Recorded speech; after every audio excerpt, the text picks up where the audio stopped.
সংবিধান বহির্ভূত যদি কোনো প্রভিশন যদি পঞ্চদশ সংশোধনীর মধ্যে থেকে থাকে, সেটিও পূর্বের রায়ের নজিরের আলোকে সেগুলো বাতিল চেয়েছি।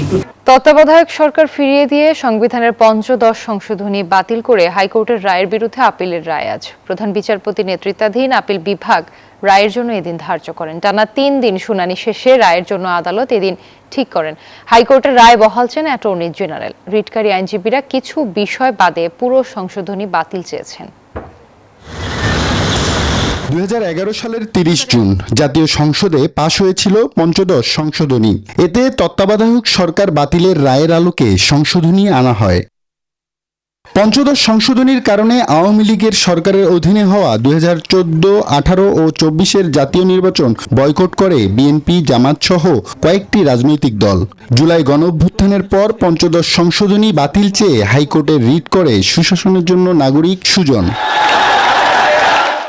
রিট নিষ্পত্তি করে পর্যবেক্ষণ সহ তত্ত্বাবধায়ক সরকার বাতিলে কয়েকটি বিষয়কে অবৈধ ঘোষণা করে রায় দেন আদালত। এই রায়ের বিরুদ্ধে আপিল করে 3 পক্ষ। 3 কার্যদিবসে শুনানি শেষে রায়ের জন্য বৃহস্পতিবার দিন ধার্য করা হয়।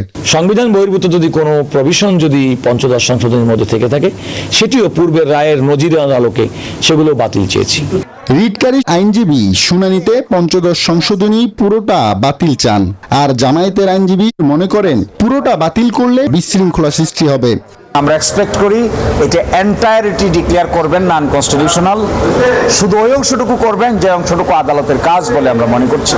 অবৈধ সংশোধনীকে অবৈধ না বলাটা হবে আদালতের ক্ষেত্রে তার যে কর্তৃত্ব আছে সংবিধানের ব্যাপারে এবং সংবিধানের অভিভাবক হিসেবে তারা সেই দায়িত্ব পালন করা থেকে বিরত থাকার মতন একটা অবস্থা তৈরি হবে। তত্ত্বাবধায়ক সরকার পুরোপুরি ফিরে আসতে সংবিধানের ত্রয়োদশ সংশোধনীর আপিল নিষ্পত্তির অপেক্ষায় রয়েছে। আব্দুল্লাহ মামুন, নিউজ 24, ঢাকা।